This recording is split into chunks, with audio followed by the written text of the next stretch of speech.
各位 HiFi 發燒友，大家好，歡迎嚟到 HiFi 發燒台，我係呢388。大家好，我係 Ellie 啊。388啊，點解你今次又叫我上嚟嘅？因為之前咧，我哋一齊做直播嗰陣時咧，有發燒話我哋咧好少試過發燒線材啊。咁啊，今次咧專程試個發燒線材，所以想請你咧一齊同大家分享啊。哦，原來係咁。咁同埋咧，亦都有發燒話我咧成日試埋啲嘢都咁貴啊，咁啊離晒地啊。咁所以今次咧就呢款發燒線材咧，相對嚟講咧個價錢比較親民一啲嘅。咁啊最平嗰款咧2000蚊樓下就可以買到啊。聽講仲係歐洲人手製作添喎。係啊，咁我覺得咧應該大家好心急想知㗎啦，不如去片咯。唔好去片住，你好似有嘢漏咗喎。哦係喎，要買下廣告先㗎嘛。咁如果大家睇緊條影片咧，仲未訂閱 HiFi 發燒台咧，就快啲訂閱啦。咁你訂閱咗之後咧，就會收到好多咧唱片同埋音響嘅資訊。咁啊當然啦，仲要訂閱埋 My Diary Com 啊。好啦，唔講咁多，去片。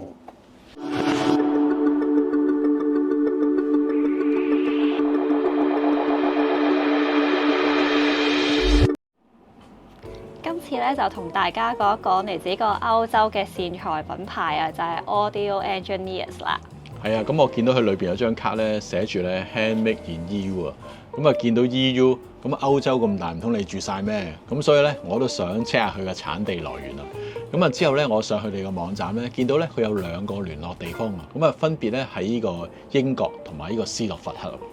哦，但係依家英國已經唔係歐盟成員咯喎。係啊。咁應該係斯洛伐克人手製造啦。咁我相信應該都係斯洛伐克人手製造啦。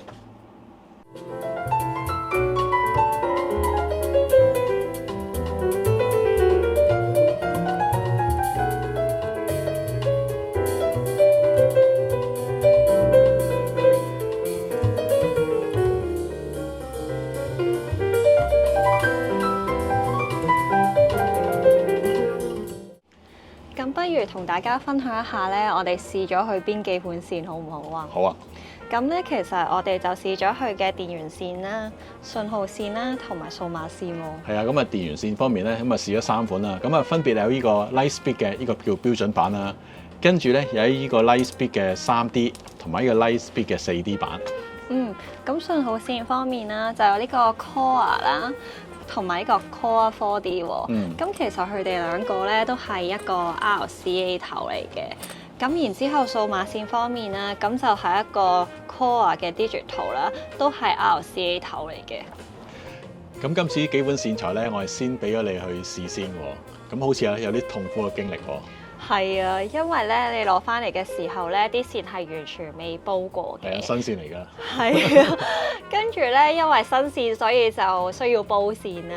咁而我屋企係完全冇煲線機呢樣嘢嘅，所以我就問你有冇啲民間嘅偏方去煲線啊？咁原來咧你話可以用呢個電熱水煲去煲煲個電源線。係啦，但係咧我發現我屋企個電熱水煲咧就唔係用呢種嘅電源線插頭嘅。跟住我揾晒成屋嘅電器啦，原來電飯煲就係喎。咁我就滿心歡喜咁諗住插落去啦，點知就頂住咗，你知唔知點解啊？點解啊？因為咧 HiFi 級嘅呢啲電源線咧係一個圓形嘅插頭啦。圓形啊嘛。係啊，但係嗰啲電器咧就唔係圓形，係方形，跟住攬住條線啦，咁就唔會頂住啦。但係呢個因為佢大咗咧個面積，所以就頂住咗條線，我插唔到入去咯。係啊，最後咧我就變咗真係要聽歌或者唔聽歌都開住部機嚟煲線咁樣。咁所以咧，今次我哋試幾款線咧，足足咧花咗2個月嘅時間，因為真係花咗多時間煲線啊。咁同埋煲完之後咧，發覺咧真係個聲音會好咗好多。係啊，你下次記住你煲好先俾我啦。一定啦，下次你煲好先俾你啦。我每日盼中得到愛，每次望你，心中只想可將過去換未來，求天放愛未老，盼永遠心相通，不說半句，只懂相愛。咁呢個 Audio Engineers 咧，呢間公司咧，其實我都係第一次接觸啊。原來佢哋喺2010年已經成立㗎啦。咁啊，主要做一啲發燒線材同埋一啲咧發燒嘅附件啊。咁佢電源線方面咧，除咗我今次試個 Lightspeed 之外咧，原來另外仲有一個高級一啲嘅叫 Four Fields 系列啊。同埋佢哋都有做呢個喇叭線喎，可唔可以介紹一下？好啊，佢哋喇叭線咧就有 Soundfield VG 啦、Transfield 啦，咁每個系列咧都有一個標準版啦、3D 版啦，同埋高級版嘅 4D 嘅喎。咁啊，至於信號線方面啦，咁有我哋今次介紹呢個 Core 啦，咁有呢個 Velo 啦，咁亦都有呢個 Meta 同埋 Pure 嘅。咁佢每一個系列裏邊咧，都同樣有呢個數碼線嘅。咁除咗線材咧，呢間公司 Audio Engineers 咧，仲有出其他產品嘅喎。係啊。係啊，例如佢哋又出呢個吸震豆袋啦、釘墊啦，同埋呢個 Silver 1000嘅插頭清潔產品喎。不過仲有一樣嘢免費嘅喎。咩嚟㗎？咁原來佢網上高咧有一個咧可以 download 一個 file 啊。咁啊頭先你咪講到咧煲線好辛苦嘅，原來咧可以 download 個 file 咧幫大家咧煲線啊、煲喇叭啊同埋呢個煲機嘅。嚇？點解你唔早講啊？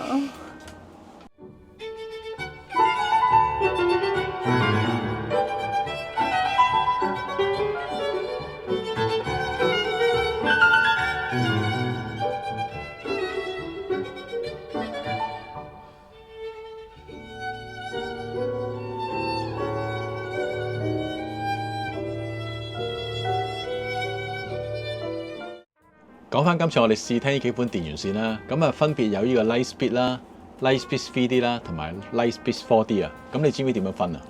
知啊，其實咧佢一條線嘅話咧就係 Lightspeed 啦，咁如果3條鬢邊咧就係 3D 啦，4條鬢邊咧就係 4D 喎。係啊。咁細心啲睇啦，其實咧 3D 同 4D 咧唔係等於一條呢啲線芯喎。哦，係啊。因為呢個 Lightspeed 咧，佢嗰條線芯係粗啲㗎。咦係喎，摸落去咧呢個出嚟粗啲嘅喎，呢個 3D 同 4D 係幼啲喎。係啊。即係我都冇留意到添。同埋咧，我見到呢啲電源線咧，插咗電源之後咧，佢哋會發光嘅喎。邊度發光啊？就係呢度個頭咯。會唔會因為咁樣咧，所以叫 Lightspeed 啊？咁我諗咧應該都係啦。咁同埋呢個 Lightspeed 咧，即係呢個發光呢個頭咧，唔係嗰個噱頭嚟嘅喎。原來咧佢裏邊咧有一個叫做 Pure Energy 嘅電子零件啊。咁係做到一個 DC 波嘅功能啊，即是話咧將呢個交流電裏邊嘅直流濾走啊，咁啊提供一個咧純正嘅正弦波，咁啊自然更加好聲。另外咧 Lightspeed 系列嘅電源線咧，佢裏邊有個導體咧係用咗廠方咧稱為呢個平衡雙芯螺旋嘅結構啊。咁我相信咧都係裏邊咧個線芯咧係全部鬢邊製作啊。咁啊比起一般咧並聯嘅結構咧，可以減少呢個電感同埋電容嘅影響啊。咁啊廠方咧更加提到咧可以保持呢個交流電嘅上位嘅準確度啊。至於導體咧就係多股嘅純銅導石啊，咁可以減少個雜膚效應同埋降低個電阻啊。電源線外邊咧就用咗一個咧叫做雙納米螺旋外層啊，係一個咧500納米金屬嘅聚合薄膜啊，咁可以防止咧無線射頻同埋呢個電磁波嘅干擾啊。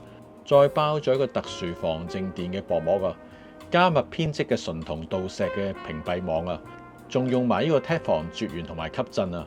最外邊咧就用咗一個高密度嘅聚酯咧嚟到做保護網啊。She blew me right away when I first heard her play. She had a fairy voice, she had a delicate touch, crystal clear diction, perfect predilection for a singer of songs with style. She certainly could beguile. 原來呢個 Lightspeed 嘅插頭咧，除咗識發光之外咧，佢入面嘅純銅導體仲係用一個無焊接嘅方式嚟連接嘅。咁啊，同埋呢個咧插頭嘅表面咧，佢仲做咗呢個鍍鋁銀啊。咁咧呢個鍍鋁銀咧，根據呢個廠方所講咧，比起鍍金咧有更加好嘅傳導率，同埋咧有更加好嘅防氧化嘅能力啊。Lightspeed 系列嘅電源線咧，總有3個款式啊。咁啊，分別有呢個標準版啦。咁佢嗰個導體切面面積咧有12個 AWG。咁啊，跟住咧就去到呢個 3D 啦。咁佢個導體嘅切面面積咧有9個 AWG。咁同埋咧用咗一個咧完全獨立平衡4芯螺旋結構曉掣啊。咁啊，跟住去到最高級啦，呢個 4D 啦。咁啊，佢個導體切面面積咧有6個 AWG 啊。咁同埋咧用咗一個更加複雜啊，一個完全獨立平衡雙4芯嘅螺旋曉掣啊。哇！聽你講咁複雜嘅，係啦，頭暈未啊？Core RCA 嘅信號線嘅導體咧係96股純銅，再用對稱平衡4芯螺旋結構曉掣啊，再塗上個特殊抗靜電薄膜，再加上個合成聚合物嘅絕緣層，同呢個電源線一樣 ，Core RCA 咧都有用到呢個500納米金屬聚合薄膜嘅雙納米螺旋外層啊，可以防止咧呢個無線射頻同埋電磁波嘅干擾啊。Core RCA 嘅信號線咧，其實用咗廠方稱為虛擬接地嘅技術，咁啊提供一個咧獨立嘅虛擬接地點，咁可以咧進一步咧消除呢個無線射頻同埋電磁波嘅干擾，確保呢個信號咧更加清晰。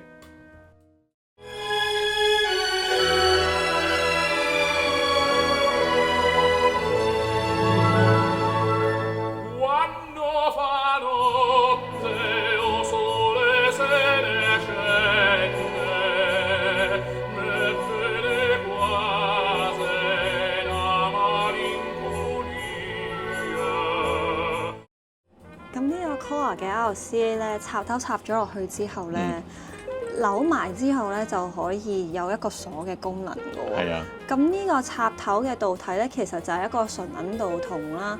咁佢其實都有分方向嘅。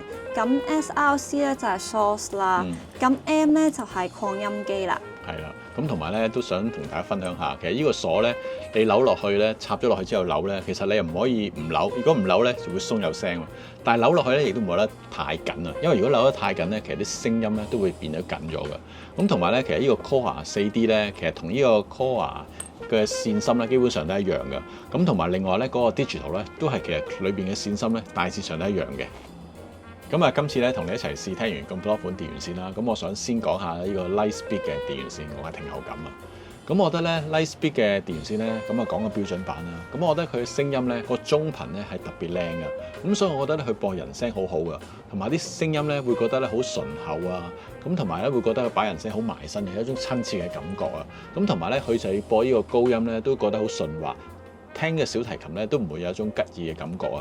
咁啊，至於去到呢個 4D 同埋 3D 咧，其實基本上咧都係同呢個標準版嘅聲音取向類似嘅，不過每一樣咧都會加強咗，咁同埋咧個高頻個通透度會高咗，咁同埋咧低頻咧會傳得更加深啊！我都有少少嘢想補充啊，係關於煲線嘅時候咧，我就發現咧，咁 3D 咧其實唔使點樣煲咧，啲聲音咧都已經喺度啊。例如頭先你講嗰個厚潤嘅低頻啊，咁佢都係其實唔使點煲，一插落去咧都已經可以聽得到啊。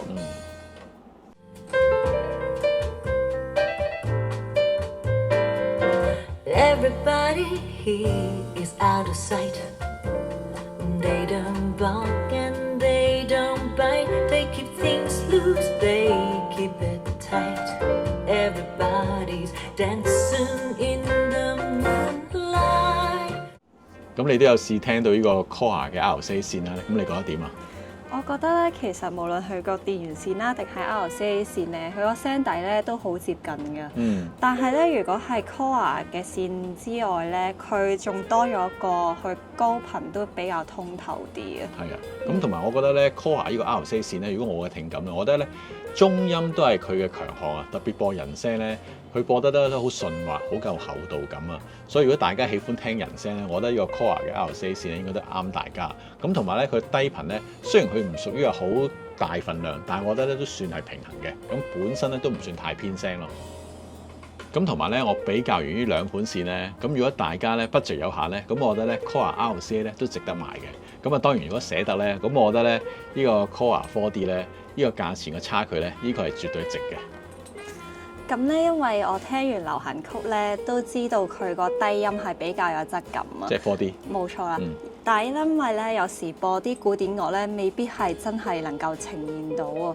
所以咧，我就特登就攞隻大提琴嚟試一試啦。咁我發現佢嘅低音都比較厚潤，同埋都幾有層次啊。所以我覺得低頻都係呢條線嘅特點。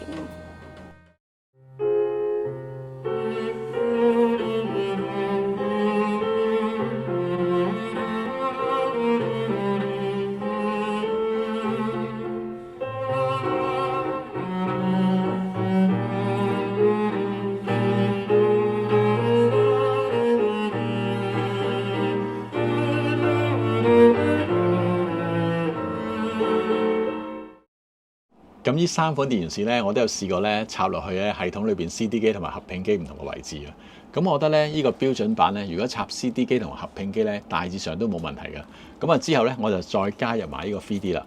咁呢個 3D 咧，我發覺咧用呢個 3D 呢條線咧就插呢個 CD 機，咁而呢個標準版咧就插呢個合併機，呢個效果咧最好，個人聲咧都可以保持翻個甜美嘅感覺啊。咁啊之後咧再加埋呢個 4D 落嚟啦。咁我發覺咧 4D 同埋 3D 出現咧，基本上呢個標準版咧可以話擺埋一邊啊。咁因為咧呢個 4D 同 3D 咧始終都係高級一啲啊嘛。咁我最後發覺咧呢個 4D 咧就插 CD 機。咁而呢個 3D 咧就插合併機，咁嘅組合咧就最好聲嘅。咁啊人聲啊同埋通透度啊，嗰個音場深闊度咧都加強咗啊！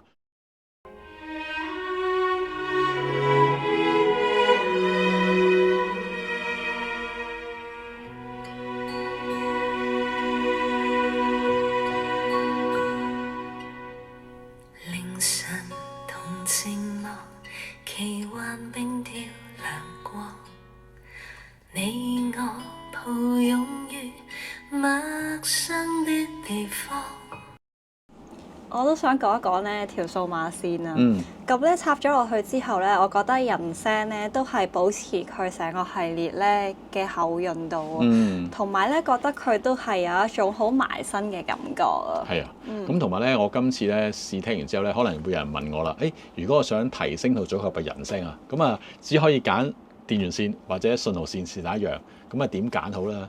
咁我都同大家分享下。咁如果大家嘅組合咧原本個低頻都足夠嘅，咁我覺得咧其實可以揀呢個信號線就可以啦。咁啊當然啦，如果你套組合咧想連個人聲同埋低頻都加強咧，咁我覺得咧最好係梗係買條 4D 啦。咁我覺得 4D 同 3D 都可以嘅，都可以提升到個人聲同埋呢個低頻嘅。咁呢方面咧就等大家去參考一下啦。星曾在晚空望我，問我淌淚為何？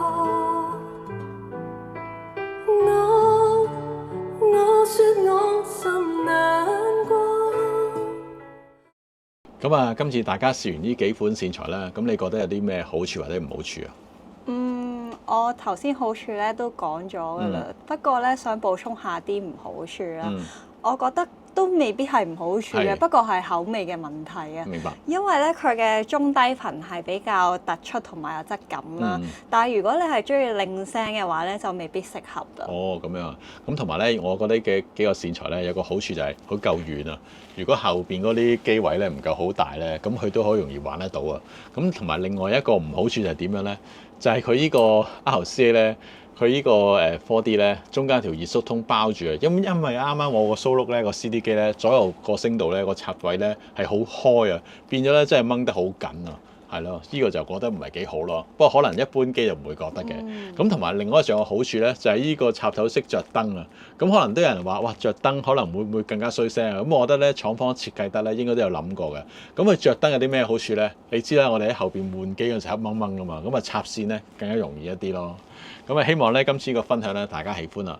咁啊，如果大家有啲咩意見咧，都可以下低留言啊嘛，話翻俾我聽。咁啊，仲有冇啲咩補充啊？冇啦，你要唔要宣傳下再？係啦，宣傳下咧我哋嘅會員制啦。咁如果大家對我哋嘅會員制有興趣咧，大家都可以報名參加，因為咧入咗我哋會員咧會有啲特別嘅影片咧同大家分享啊。好啦，今次嘅分享咧就到呢度啦，同大家講聲拜拜。